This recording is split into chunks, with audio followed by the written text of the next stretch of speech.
Hey guys, welcome back to It Hurts to Be Pretty podcast. I'm Angel Renee.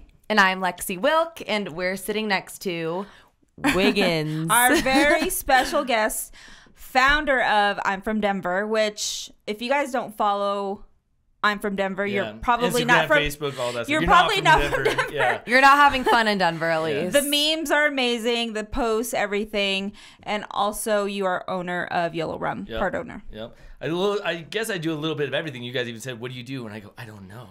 I'm not even used to being on this side of the thing to where people ask me questions, so I'm like, I don't know how to answer that. What do I say? I can tell you're kind of nervous. I'm super nervous. This is not my element. Because he's used to, a couple weeks ago, you interviewed me. That's right. For the women's event, and you're not shy or nervous. You're just I'm super nervous right now. I know. I don't think you look like. Oh drink your rum. No, we poured him a drink, and he's like, "Keep going." There's more where that came from. We'll talk about your rum company because I have a few questions. I'm curious, but tell us, what is I'm from Denver? So I'm from Denver. I worked at KS175 for years. That's where I got WIGNZ as a name. So I was a producer there for the morning show for 10 years, 12 years. No, actually, it was like 16 years. Holy cow. That was with Kathy J and Larry Ulibarri. And Kendall B. And so ultimately I left that because I was like, man, the industry is just not what it was, right? And so with I'm from Denver, I was like, okay, well, I needed a network that was similar to what radio was and how it related to people, but I needed it in a modern way. So that's how I'm from Denver came to be. And so I was like, okay, well, now as it's evolved from memes and all that game worked for a while to where it was fun. Now it's like, okay, everyone has a phone. So everyone is out there at a restaurant now. They're out there at businesses. And so I'm like, how do I differentiate myself from not being memes to, okay, let's make it local and focus on businesses, focus on events like your Women's Day, and make things that are fun and really relevant to Colorado, but also kind of monetize it, right? Because it's great to have a network, but if you have that, but you can't monetize it, what's the point? Right. So I kind of mixed in what I learned in radio broadcasting with the modern age, and that's I'm from Denver. I mean, that's key because you were in radio when radio was still pretty big, right? And it transitioned to everyone's on their phones, everyone's on Instagram, everyone's on social media. So did you just sit down one day and was like, I'm from Denver, hell yeah. I am from Denver. Like, how did that happen? I'm always curious when people come up with names. Yeah, I think that's really what it was it was just like, hey, I'm going to do something local. Now, in retrospect, the problem with it is you can't really grow that, right? And so as I've learned as a business owner and from other mentors and that, I was like, well, how do you grow? How do you make something bigger and better? Well, you kind of typecasted yourself by calling it I'm from Denver. But I will say, just knowing that people love where they're from, that's what really ties it in, right? So you can really kind of play on that and kind of have like an audience and know who they are, where if you said, I'm from America, you're like, well, who am I supposed to appeal to? Well, I'm from Denver is like, okay, I know who my audience is. And we get the memes. They're funny, especially love the memes. But no, I think it's good. And it's so true. I have to say, Angel said Denver.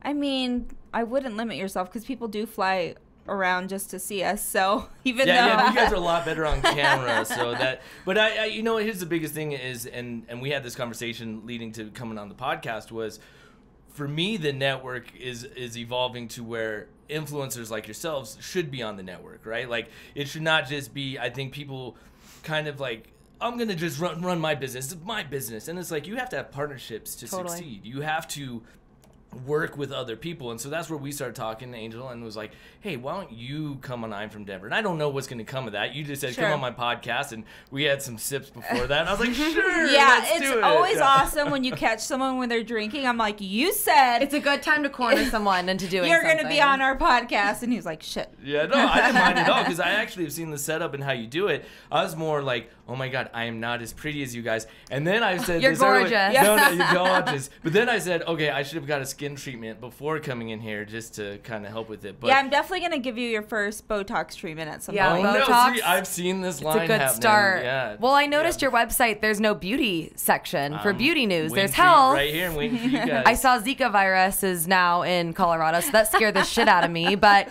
here we are now. We're going to run the beauty section, right? Yeah. I would love that. And that's honestly the thing is, all the hats that I'm wearing, I've kind of stopped paying attention to certain things that I used to, and you have to learn to let go, right? And especially Angel, like, and being able to be like, do everything. I do everything. Yeah. You have to let go to succeed. And so honestly, the blog and certain things, I've kind of relinquished that to my team, and I have meetings with them. But so now you're freaking me out about the virus, because I'm like, it is. It's on your website. I'm all, it is. It is. Yeah, we were catching up on all the news. Oh, lots of good news on there. But I want to talk about your shirt. Yeah. So he's wearing a shirt that says DIA, so Denver International Airport, and it's 2 scared people, a dinosaur, and a rocket. So what do you think of the conspiracies around DIA? Oh, I think there's always something there, but there's always something to read into it. But there was weird paintings and all those things that were there. Freaky. To where you're just like, okay, what's the reason for this? Or whoever was like, yeah, let's throw those in there. Was this trying to be funny? But I don't know. Who knows with all the things that come out? It is creepy. They end up all being true sometimes. Not all of them. Well, they said it's built on a reservation, so people are coming back to haunt. Wait, an Indian reservation? Yeah. Oh, see, I didn't know that. Yeah, and that explains I'm from Denver. You got to get with it. I know. You're supposed to bust these myths. So, I don't know. Maybe do a little ghost hunters at DIA. That'd be fun. Yeah. I would love that. Okay, so I just want to know real quick, when you went from producer, because you were a producer, now you're an entrepreneur.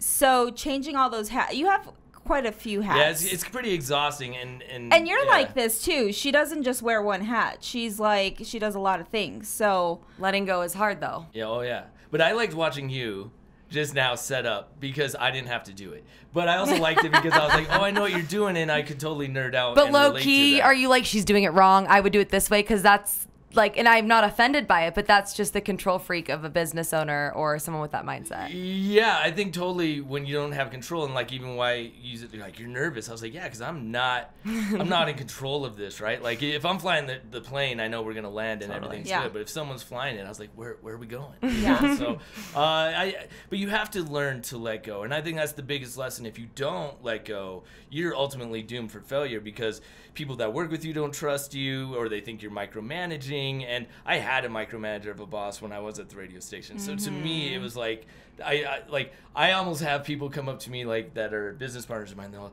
you almost are too nice to your staff, because I'll be like, so I want you to do this. You're gonna do this. You're gonna do that. And then I'll say, is that okay? Are you okay with doing that? And so, that makes you a good boss. Thank God you're not a micromanager. No, you never have been. It's not in your cards. But if I don't get something done, then I'm scared people's as ass. fuck. Yeah. But I'm not I'm not over. Like, oh, let me see. I just want to, I give them a deadline. I trust what they're skilled in, and then I just kind of let it go. Because I know that I'm not gifted in, like, I couldn't set this up.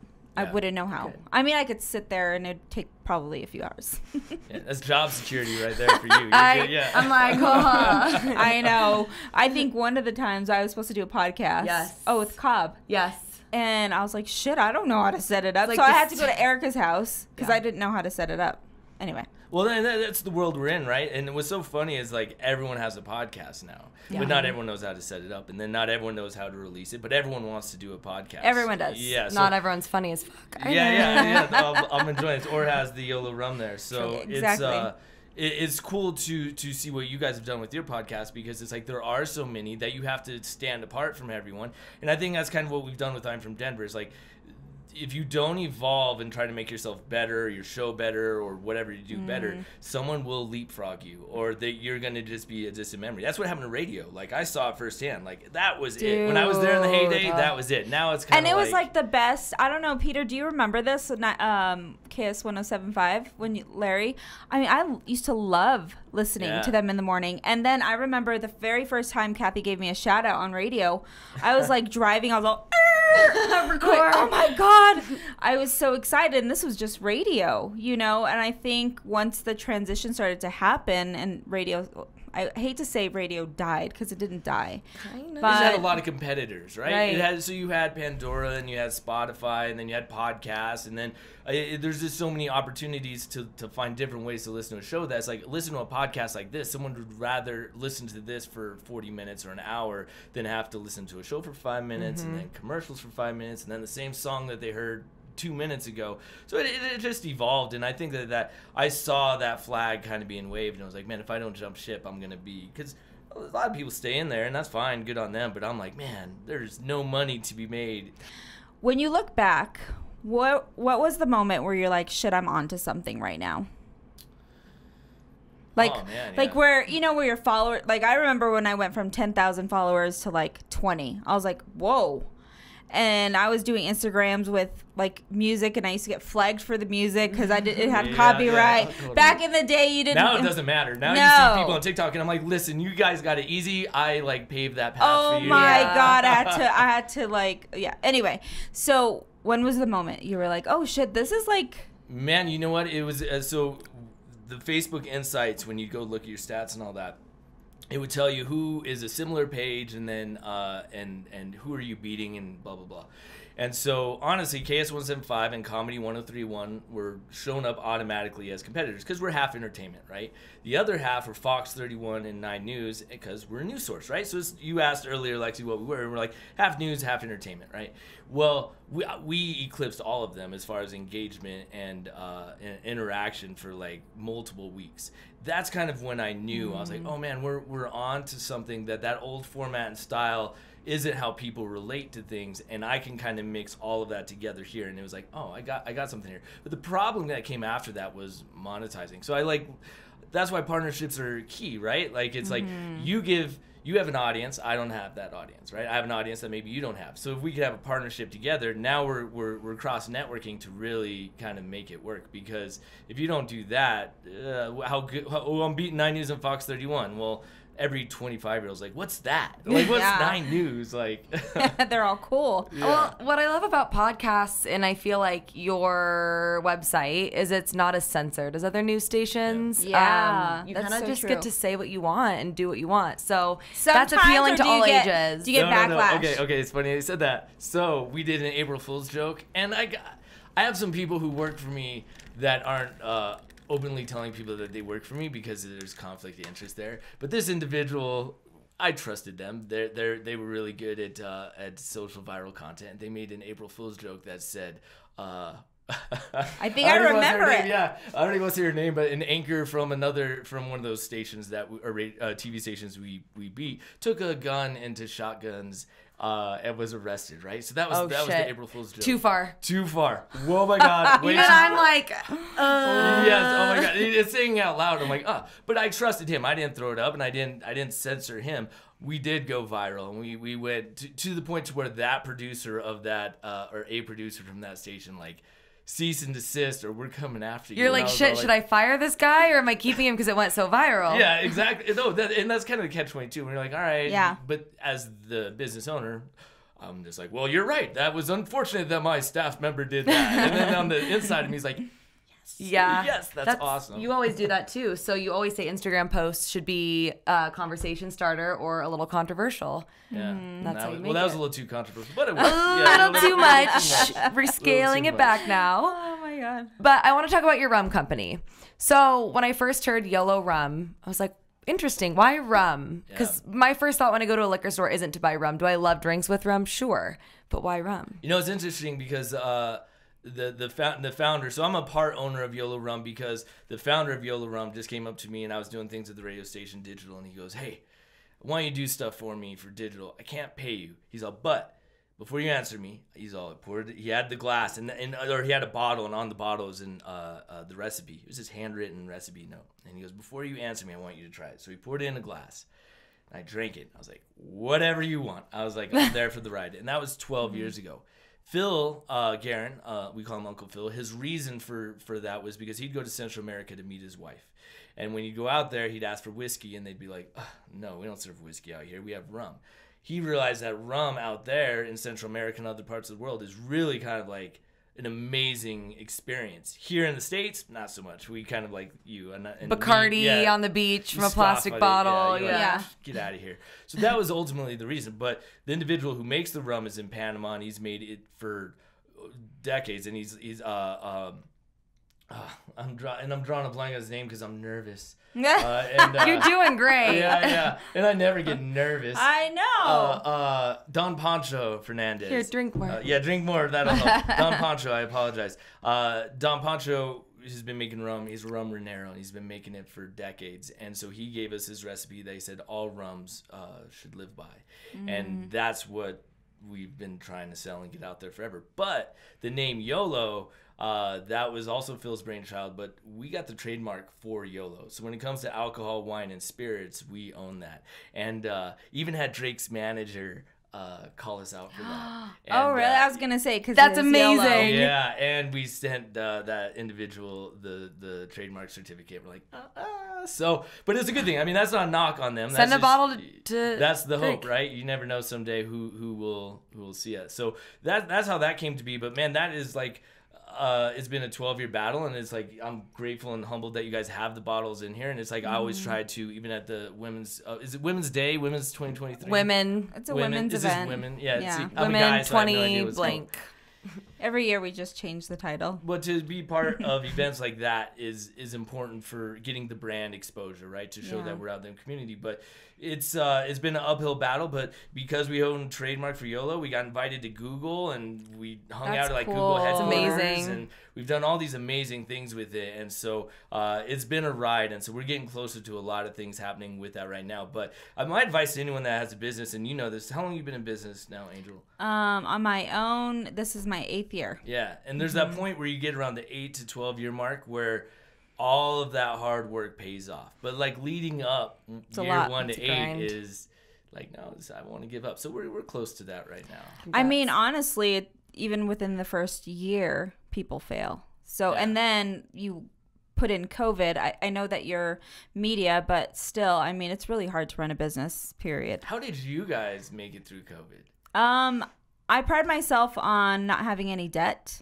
So a lot of my lasers and all that is paid for upright. And so that helped. I think a lot of... Were you still essential then, right? Yeah. Well, technically no, but I think for you the biggest thing was you're an innovator and you don't take no for an answer. So you found ways to work around it. So we were still able to work. You were able to pay your staff, and we had a little thing going where we would send chemical peels home to people. So it was in a safe, legal manner. Just like you had a hater at that one post, I also had a hater. And within 2 business days, I made a significant amount of money from just online. I used my social media as a tool to sell, because everyone's stuck at home. So they're like, oh, sure, I'll do a peel. So anyway, the long story short, I had to stop because of a hater. Wow. And it's an esthetician who was most likely upset that their business wasn't open. So, but for you, you have to innovate. You have to be creative. And I think the people that fail are those that just accept failure. Like, you can't. Like when we're closed. When COVID shut everything down, especially even for I'm from Denver, because I'm from Denver doesn't generate revenue, right? So I think the important thing is on the backside of that, I have a digital agency called Back to the Digital, right? So I make video content for brands. I tell brands, I'm a content creator on this side with Back to Digital, and I distribute your content on I'm from Denver. So that's ultimately how I make money. But when COVID hit, I was like, oh man, I can't make videos anymore. All these businesses are shut. So I had to pivot, and I'd go to the dealerships that I worked with, and I was like, live stream sales. Yes. I was like, we're gonna live stream sales, and then COVID hit, and they're like, no one's buying cars. I was like, shit. I'm not lying. Onlyfans looked very tempting. It still does. Fucking A. I was like, you know what? I did pay for my titties. I might as well. I don't know, but I mean, I was like, damn it, my 3 kids. Onlyfans. What do you think of OnlyFans? What's your take? You know, I think my take is that there's a lot of people willing to pay for that. You know what I mean? I probably would not, unless Angel and you were on it. Then, but no, we're starting it. He's our only one. We're making millions. I mean, you can't knock someone's hustle. If people are willing to pay for a product, they're willing to pay for a product. If you're that product or whatever you're doing to be that product is happening, well, you're selling it, right? Like, I mean, it's what it is. Like, well, a lot of these teachers, fentanyl, you know, a lot of these teachers, a lot of these people that are, you know, are getting ridiculed for having OnlyFans. I could see that. Like, if my kindergartner, like, I found out his teacher, like, had this big OnlyFans following, I'd be not give a shit. I'd be like, I don't know. Is that, like, weird? I don't know. I mean, she's not like, come here, son. That's true. Meanwhile, I'm like about to be married. I'm like, I'll totally have OnlyFans. I don't give a fuck what he says. I agree, because it's like the teachers don't get paid shit. Enough. So right. it's like, are you really going to fault them? Like, if you really are going to get mad at them, then Pay him more. You pay him more money. Yeah, easy enough. Exactly I don't hate on people's. I mean, I don't subscribe. Although Steph Smelts is really hot. She's so hot. But Wait, I get is to she see on OnlyFans? Steps. Oh, okay. You gotta make an account to find it. Yeah. He has an account. He has an account. I do not. See, now I'm nervous again. Okay, drink up. But we want to talk about. So last week we discussed sharing your location with a partner or significant other. Have you ever done that? Do you subscribe to that? So I didn't know it was a thing, and it became a thing where everyone's doing it now. Do you share your location with your girlfriend? Yeah. See, it's a thing. But why? No. So you're sharing it because she asked. You're not just giving it to her. Exhibit A. Our videographer, yes, his girlfriend asked to share location. He did it because obviously he has nothing to hide. But what's her motive? We don't know. I'm not dissing your girlfriend. I'm just saying, as a girl, I want to stalk. Oh, you want it to? I would do it to see where the fuck he's at. I wouldn't share. Yeah, you can't. You can't. I don't know. I don't share even financial stuff. I'm not like. That's fair. Yeah, I'm like financial stuff or location. It's kind of the same thing. I'm like, you don't need to know if I'm at the bank right now. You don't need to know my money. You don't need to know where I'm at. Just be home and be naked when I get home. Like easy enough. Easy enough. So you would follow? You would follow someone or want to know? So she was like, I think a lot of girls are just saying, "Oh, I'm concerned because it's dangerous out there for safety reasons." And Lexi's like, "See, no, girls are psychotic, and we want to know where the hell you are." He agrees. He said, "Yeah, right." And I personally wouldn't want to. I don't want to know because I would just It would almost make you more crazy. That's why I don't do it. Because even if you followed them and they went somewhere and it really was innocent wherever they were at, you could assume it was something bad. Totally twist it. And then, that just causes. But I do follow my kids, and they're 25, 24, and 22. So fair. And I want to know where they're at. Yes. But I don't always check like where. We live far from each other, all of us. So I have more. Kids are different than I think the significant other, because you're allowed to question. But no, so many people do it. If you're in a relationship, How many it's like people are doing that. A lot. Oh my God, we did a survey. 9 out of 10. Yeah. What? Yes. 9.9 It's a out thing. of 10. Okay, the other thing I had was the Finsta. The Finsta. So I asked how many people have a Finsta. I don't have one, but you have one. Well, it's an account for my cats. That didn't start as a Finsta. Does Finsta stand for fake Insta? Yes. Okay, my fake Insta. I don't even know what you're saying. Finsta? Yeah. So it's a fake Instagram that women typically will Finsta. The Finsta. Finsta. You don't know Finsta. The Finsta. What's the matter with you? Yeah, the fuck's wrong. And that way they can creep on someone's page and you see Gloria, but you don't know who Gloria is, but Gloria is secretly your... Oh, see, that's too much. I got too much shit going on to be like, let me make up a fake account. It's a girl thing. It's got to be a girl thing. Have you ever done, either of you done a Finsta? She has one. Well, it's okay. My cat's account. I've never done it. It's an actual account. That's why you said I have one for my cat. Okay. I used to post like pictures of them and it was cute, and now I use it like once a year to look at my ex-boyfriend's page. Okay. Just to see what he's up once to. A year? How much really? Once a year? Okay, real talk, probably like 3 times a year max, because it'll just be like. But what does that do for you? Nothing. It's just fun. Oh, you don't get. Is it an infatuation? Like you still long for him? Not at all. You're just. I'm just like, nosy. Curious. I'm just nosy. I honestly like if I cut someone off or we broke up or divorced, because I got divorced in 2019. I don't want to know what he's doing. I don't want to know who he's banging. I don't want to know what he's wearing. If someone sends me a photo of my ex, I question their friendship for me. Yeah. Because any of my friends know, like, I don't want to know. But I know not a lot of girls are like that. Yeah. I'm just different because it'll mess with me. I'm also a little competitive. Like, I want to know I'm cuter than his new girlfriend. I want to know that he got that. Yeah. I'm already cuter. Of course, always same. But like, what are you gonna do? But I have caught the guy. What was it, like 3 years ago? We could say his name. Or when I dated in 2019. Yeah. He was looking on my page actually just recently, and I'm like, what are you even doing? Like watching your stories? Yeah. Do you look at who watches your stories? No, not at all. See, first 5 to 10. Yeah, maybe the first few, or you just see the little bubble pictures in there. Gosh, man, I feel like my friends were giving me shit the other day because I hadn't seen them in a while. I went over to his house, and I didn't tell him I was going over to his house. A mutual friend said that he was having a barbecue, and I was like, hey, don't tell him I'm going over there. I was like, I'm just going to go over there. So he sees me, and he's like, oh, so when I don't invite you, or when I do invite you, you don't show up. And when I don't invite you, you're here. All right, I see how that goes. Totally how it goes, though, with everything in life. Well, so he's giving me shit, and he goes, everything I talk about is business. Business.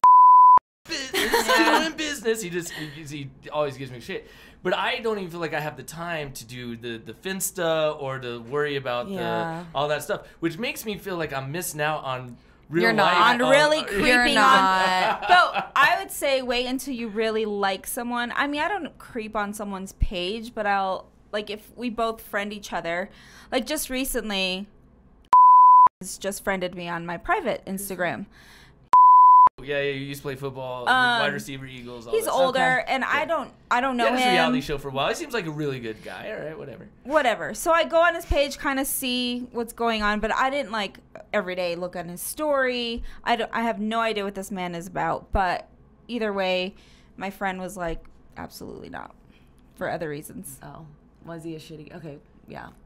We don't know. But he's a good man. Like, he's a good man. I won't stalk his page and wonder if he's looking at my shit. I don't care. You're also more mature than my age range of 29 to 30, where it's like you don't want the satisfaction. You don't want to give someone the satisfaction of watching their story. Like, let's say my friend was interested in a dude, so she'll take my phone and watch it from my phone because I'm like, I don't give a fuck. That's too much. It is. That's too much. People post stories now, I think, as a game. Where it's like, okay, I'm going to post this and let's see if he watches it. If he watches it, a subliminal message. Yes. But it'll be like, there's a picture of a drink to make him think maybe like she's on a date with someone else. Or, it's all Do you think that subliminal messages really even work? I don't think they work. It depends with the type of guy, but I feel like it worked for Justin. Like, when we first started dating, if he saw I was out with my girlfriends all night or I was like partying and there was a big group of guys with us, immediately would text me. This singles game stresses me out. Dude, is this how people do this now? Like, to me, what else are they supposed to do? There's no good men out there. You got to play games, apparently. I think there's good guys out there. But I will say this, because most of the females that I know, good looking like yourselves, and I would say that guys are very much creepers, and to the point to where I have a good girlfriend relationships to where they could just tell me what's going on, or I've seen it from just being in the industry, the Onlyfans industry. But guys are creepers, not all of them. I hate that. But I want to say that there's enough creepers out there that make it to where the good guy is like, I don't want to hit on it because I'm going to just be a creeper myself. Like, and I think that limits guys wanting to hit on a girl because the other guy set a bad tone. Or they're just pussies. Like, grow a pair. If you think a girl's gorgeous, you gotta make a move. I have to say, someone messaged me on my picture I posted yesterday, and they're like, do guys come up to you at the bar? And I'm like, well, in fact, he did today. It was creepy. Usually not in Denver. It's usually when I'm in San Diego or out of the country. Like, men in Denver do not approach me for some reason. Is it a timid thing, or just you in general? You're saying do you do guys approaching you? Here's the thing, though. I feel like when we were in Nashville, men were like, do approach me. So gorgeous, and I'm like, I think it's because I'm in like my own little world and like not interested. But I don't know. I'm also not single. I've been in a relationship for 5 years, but. It is fun to get hit on. But that doesn't mean that guys aren't just going to come It's even more fun when my boyfriend's standing next to me. I'm like, babe. And what does he say? He's not the jealous type, right? He doesn't give a shit. Yeah. But why is that? So why are Denver men so do it? Because you were saying San Diego. It's just the group of men in Denver have this personality. They're all stoned. I know. They're all high. Hello? Is anyone there? They're all on edibles right there. Yeah. Is anyone home? But that is my question, though. It's like, do you get hit on so much that it's almost a turn off to get hit on by a normal guy? Like, because, or how's a normal guy supposed to approach? Okay, I have to say a story. And, I always say my stories. Yeah, let's hear it. I was dating a nice guy. We went on 4 dates. I talked about him when we were out for beers. And right before I agreed to do the podcast. Exactly. And I found out, like, even people that seem shiny are not. Like, they're totally fool's gold. It. Fool's gold is even shiny. Yeah. So he did a whole, like, the flowers and the flowers for my daughter. And, I mean, we had only been on 5 dates. Well, his true colors. Okay, so that changed since last time we talked. Right? So what happened with what are true colors? What happened? He just flipped out. Yeah. Tinge of a freak. An asshole. He's just so weird. Yeah, like, I don't know if it was the military thing or him being a pilot, but, yeah. Noted the pilots. Whoa, yeah. How it wild. was, but I was shocked also because he seemed like the nice guy that I was giving a chance to. I even went to therapy because I'm like, I'm trying to give the nice guy a chance, and he ended up trying to play me. And it's rare. Our whole team didn't think there was any sort of hidden agenda. Like, we're like, this is the first guy that's fucking genuine. Yeah. And lo and behold, a disappointment. Yeah. So. But you don't even want him. So it's all right, I'm asking as a okay looking guy to some good looking girls. That's like, what is the right way? Is there such a thing as a right way for a guy to approach? Because if you go into the DMs and you slide in the DMs, you're kind of a creep. I mean, anyone who just it depends what you say. Yeah, what's your intro line? Yeah. I don't think so. If you say like, "Hi, what's up?" Like, that's fucking weird. Yeah, like, that's weird. Make a joke, but don't be. Yeah, I don't mind if someone slides in my DMs. Yeah. Like, lead with a compliment or lead with like something funny. Jokes. No matter whoever I message, if it just can't be creepy or weird or no dick pics and all that crazy stuff. So then, when a guy just says, you have the good conversation, the guy's kind of being like, "Hey, yeah, we're good, we're laughing, haha." Then what is the next step? Does he ask you to do a specific date? Does he already plan out the date and just say, "Hey, are you free on this day?" Like, what is the right way to get that first date? I would say, like, let's meet right away. Yeah, like, he has to be the one to plan the date. So, like, let's go grab a drink here. I'll meet you there, yeah. Can you meet on Thursday at 4? And then you're like, no, I can't do 4. Well, what day works for you? I'd love to see you. That kind of thing is like, okay, he's taking initiative, and then he's trying, which this other guy was doing. But then there's also a thing, like, sometimes there's just no chemistry. Mm-hmm. So, and you can't force that. Get social cues or pay attention to them. Because if you think someone's super interested in you, but they're responding like super short, that's not just how they text unless you're Angel. I text super horrible. Short. Horrible. See, which is a bad sign for guys. I'm worse than a guy when it comes to text messaging. Yeah. Mm-hmm. You've been better though. I got an exclamation mark yesterday or something. I just don't like texting. So is it better than a guy texts a little bit then calls, or do you prefer to keep text communication? She'll probably say text. I'm old school. I like a call. I would be so nervous to have like a first call with someone. See, because it's done over text so much with your generation. Like, for me, I'm old school. I want him to call me. I want to, like, does he have a squeaky voice? Right. Is he charming? Is he funny? Is he not? Next question. Then what is the first date? What's a good ideal first date? You've talked a little bit on social media. All right, now we're ready for that first date. She says, yeah, 4 o'clock on this day. Do you go to a place?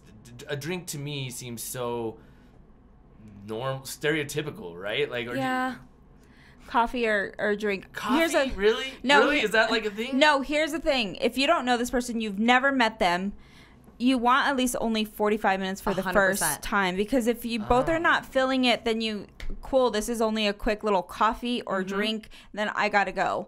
Yep. But then if you're really feeling it, like, oh my God, totally would love to see you again. And then so you don't plan a second thing after the coffee? Never. What if the vibe is terrible and then you have to sit through a whole ass 5-course meal at a restaurant? And then you get a free meal. And then you say, not worth it though. Then a guy asks you to pay half or whatever dumb bullshit. I've always paid every time. Good job. Yeah. Good job. Yeah. But I mean, to me, it'd be more awkward to be like, hey, you got some money here? So weird. Yeah. I mean, but some guys are just fucking weird. Yeah. Although I will say, in college, I was dead ass broke.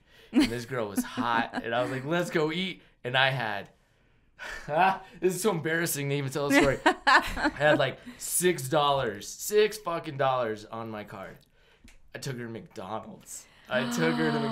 Because that's all I have. Here's the thing. Was she appreciative? Yeah, but I definitely only let her order. She never called you again? Yeah, we talked a little bit after that, but then... Here's a twist you can do. Instead of taking her to a McDonald's, if you're broke, get the McDonald's for takeout and take her to a park and make a little picnic out of it. So there's a way to spin. Where were you 18 years ago? Who knows? You could have been your soulmate. Then you wouldn't have got ghosted. Okay, my dad proposed. The ghost. My dad proposed in the parking lot of an El Pollo Loco. We don't have those here. Do you guys know El Pollo Loco? It's a fast food. Fast food, yeah. Yeah, proposed in the parking lot. Was going to take her in there for dinner after. To your mom? To my mom. And she said, yeah. I mean, yeah, I guess. For some odd reason. When he tells a story, let me ask you this. When he tells a story, he's so proud of it. And then she's more of like... He's the romantic. And my mom's just like, Jesus Christ. She gave him an ultimatum and it happened. But anyways, have you had a bad first date? Like where a girl was just driving you nuts? Oh, man. Well, it wasn't driving. Yeah, I would say a few. I would say I went on one. And this is not anything, using conspiracy theories and all that stuff. So this is not anything against anyone who's religious, because I grew up very religious. But I remember sitting across from this girl. And it was cool. We hung out. We met through mutual friends. Then we went to eat. And all right, cool. And then we started talking about Adam and Eve. And she was dead set on believing Adam and Eve were 100% real. Like, she was like, no, that's how it happened. And I go, why are we talking about this? I go, what? What is happening right now? I was like, Adam, that is not, one man and one woman did not populate this entire earth. That doesn't explain a lot of different things. And I just remember being like, after that, I shut down. And I do not shut down. Like, I always talk. And so I just remember like, how do I get out of here? And you had to sit through the whole dinner, see? And you're stuck at the whole dinner there. Well, you guys remember my story. I went on a date maybe February, January. Oh, yeah. And he was very dapper, very sweet. Went out of my comfort zone. I've been going out of my comfort zone a lot this year. And normally don't date a guy like this, but I'm like, I'm going to go on a date with him.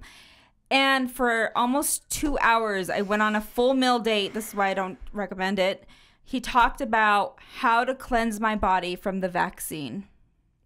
He's a carnivore only, meat eater only, doesn't drink. All for 2 hours, just sat there and asked me if I were to do it again, would I do it over? And why? I felt like he wants to prove himself as being right or something. And I'm like, dude, who cares? Yeah. Like, I don't want to talk about this. Like, why are you? It was just weird for a first date. I am actually glad that I worked in radio, because you have to know when the break ends, right? That's what we call it, right? It's so you end on a laugh. You end right when you know that topic is done, and you have to read the audience, read the room. It's the same thing when you talk to anyone, or you're talking on an interview, a job interview, or you're on a date. You have to read the girl. You have to, or the person. You have to read them on the other side and be like, you know what? They are really bored by this incoherent rambling that is taking place right now. And if you don't read that, it's like, well, they're never going to call you back. Then you need to go back to school to learn social cues. That's what people are lacking. But for you guys, I feel like it's fundamental differences in like your core values. Like,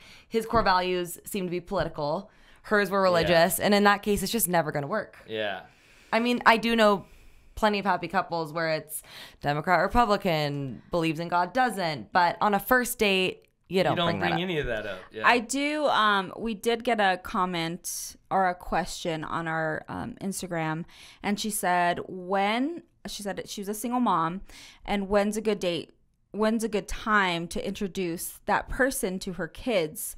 And for me, my kids are older, and I was like, shit, I don't know, because I don't know, like, when I married the guy that I married in 2019, I wish I would have never introduced him to my kids. My boys did not like him. And it was 9 months of marriage. It was lesson learned.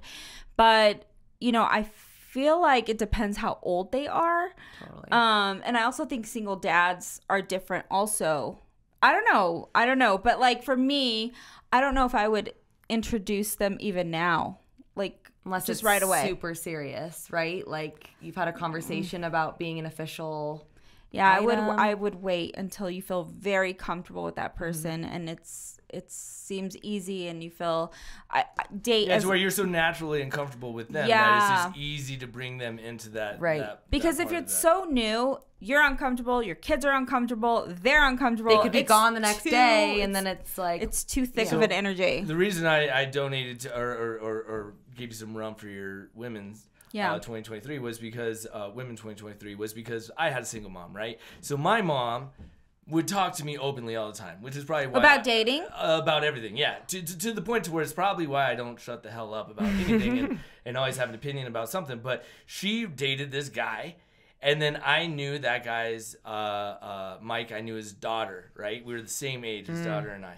And so she would just talk to me about everything. He did not tell her about my mom or any of that stuff. So then when I would see his daughter, I was all... You got the scoop. Yeah, I was all, hey, we might be stepbrother and sister. My God. But I'm just making a joke. Yeah. And she's looking at me like, what are you talking about? Like, it was almost like saying too much to me. How old were you? Oh, man, I was probably 11, 12. Yeah, 13, I was going to say, yeah. How did you feel about that? Your mom, did she bring men around a lot? No, she never did. And so when she brought that guy up, and then me just being like, looking for that male figure, I was like, oh, yeah. I was like, he's going to be my dad. You're going to be my sister. I was like, and for her, it was like, read the room. She was like, awkward. Pissed. Yeah, and she was just like, because he didn't tell her any of that stuff. So it is a weird situation that is like, even the parents should not talk about that spouse or that person that they're that person that they're dating until they're ready to introduce. Because I think even then you can, the child doesn't understand what's happening there. Yeah, they're very confused. They don't know what dating is. Yeah, we're confused about dating. You know what I mean? Like, it's like, I was just gonna say, like with radio, how much it's changed. Dating, like, if radio's changed, life in general has changed. Like, dating has changed. And I remember when I was married for 14 years and I stepped out in my 30s to start dating. Wait, you were married 14 years? How long did you date? He was my high school sweetheart. Oh, wow. Okay. So I had my 3 kids by him. Oh, wow. So when I got divorced, I was 31. And I had no clue about dating. I thought, like, if you slept with someone, that was your boyfriend. And that had happened once. That had happened. And... yeah, I was really naive to the whole dating scene, like completely naive. So it depends also, like. So you were married 14 years and then that ended in 2019, right? No. Different. Oh, that was different. I've been married twice. Oh, okay. So I got married in 2014. I was married for 14 years. It ended when I was 31, and then I married in 2019 for about 9 months. Oh, okay. Right at COVID. Yeah. Well, right before. Oh, okay. Right before. That had nothing to do with it. No, because COVID was 2020. Oh, okay. Yeah. So 2019. No, it had nothing to do. We probably would have killed each other in 2020. I would be concerned. Yeah, I would have probably not be. I'd have been on Dateline. So when did you meet your fiance now? Oh, you hear that, Justin? Not my fiance. Oh. No. Sorry, bro. Not Sorry, yet. Dude. Oh, he knows. My bad. He knows. I need some more rum here. He's also from Denver. Okay. He's from Denver. Hashtag I'm from Denver. Hashtag Justin's from Denver. And he ended up meeting one of my close friends at Red Rocks. I was home that night. They ended up taking acid in the middle of the night. The next morning, barged into my little townhome. I was asleep on the couch, and he just was a menace in my place all day. And it was love. I hate to say it. But why? Why would you hate to say it? That's a good thing. Okay, I mean, he shows up tripping balls at 9 a.m. and I'm like, what the well, it was actual? probably ending at that point. No, it was starting. Oh. It was starting. So, you know, yeah, there's a lot of fun stuff to do in Denver. There are some good guys. So there wasn't an actual normal dating approach to him. All right, so let me ask this. You saw him, he was crazy at night, and then who asked who out, and how did you go to the dating? So I actually had a boyfriend at the time, and he had a girlfriend. Okay. So it took almost 2 years for us to end it with I ended it with my boyfriend first. He found out that I had ended it. When he found out I was single, then it was game on. And yeah. What did he do?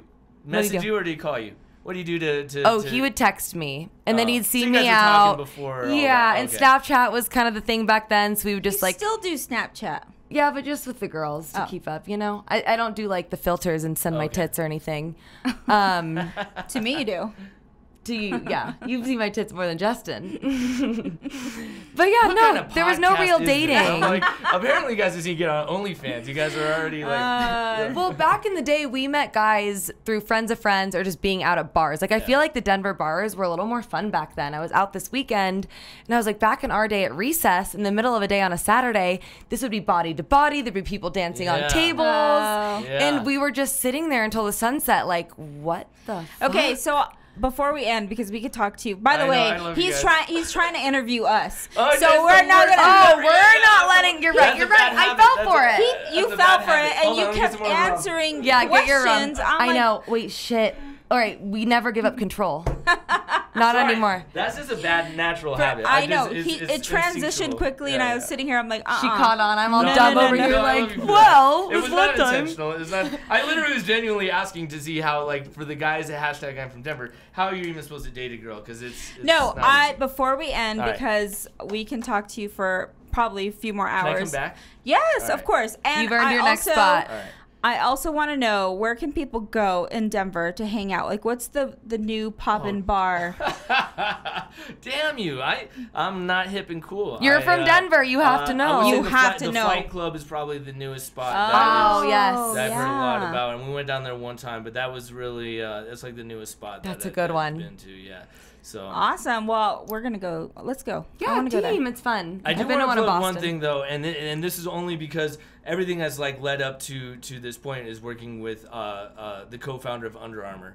And so while I do these things with I'm from Denver and it's a lot of hats and Yolo Rum, I am actually starting a course with the co-founder of Under Armour. We launched it in July. He's literally one of 3 individuals that started the company, took it from $17,000 to $4 billion. Damn. And he's actually teaching the method and mindset. You're gonna give it to me for I'm giving it to you, not free. I'm gonna give it to you for this podcast. Hell this yeah! Is a paid trade. I'm promoting it. There you go. But his name's Kip Folks, and he really is on another level. And even what I'm doing with I'm from Denver and Yolo Rum has changed because of him.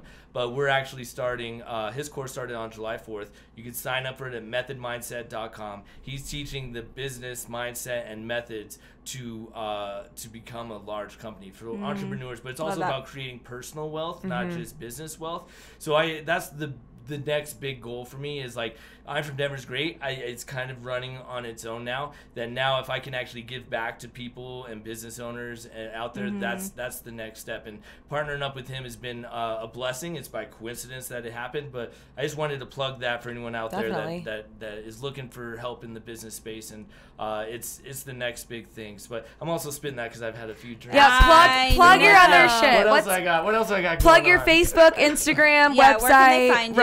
At I'm from Denver across the board for everything. Instagram, TikTok, Facebook, and then at WIGNZ, WIGNZ. I've really enjoyed this with you girls. And again, taking over, sorry. But I've enjoyed... I know, we haven't said a damn word.